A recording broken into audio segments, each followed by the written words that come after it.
नमस्कार दर्शक बंधु मु आज एही वीडियो रे आपण माननकु कहिबाकू जाउछि चिल्ली सॉस किपरि प्रस्तुत करंती। जदि आपण माने केही चैनल रे नुआ थांती चैनल को सब्सक्राइब करंतु एवं पाखरे आसुथिबा बेल आइकन टी ऊपरे प्रेस करी पुनी ऑल नोटिफिकेशंस ऊपरे क्लिक कर दियंतु ताहेले एमिति जहां भी किछि नुआ नुआ रोषेई संबंधी वीडियो अपलोड करी सर्वप्रथमे आपण माने देखिबा को पाई परिबे एवं चैनल को यथेष्ट मात्रा रे लाइक शेयर करबा को मध्य भूलिबेनी। ताहेले चलंतु देखिनबा चिल्ली सॉस किपरि प्रस्तुत करंती एवं एथि पई कोन कोन सामग्री प्रथमे नेबा को हुए।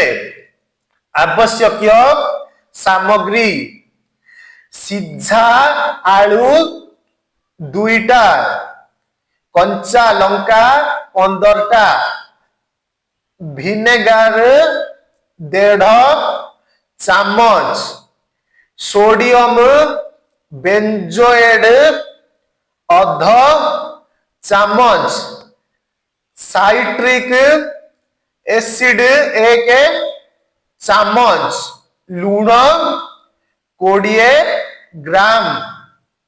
प्रस्तुति प्रणाली कंचा लंकारु डेम्फ छिंडाई विनेगार रे सिझाई दियंतु।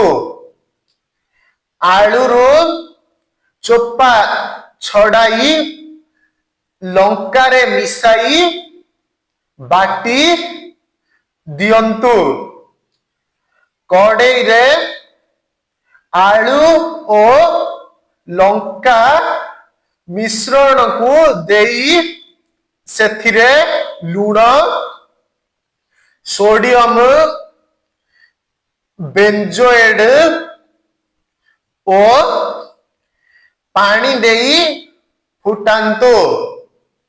बहलिया होई गले ओल्हाई आनी साइट्रिक एसिड देई ठंडा अवस्था रे काच बोतल रे रखंतु।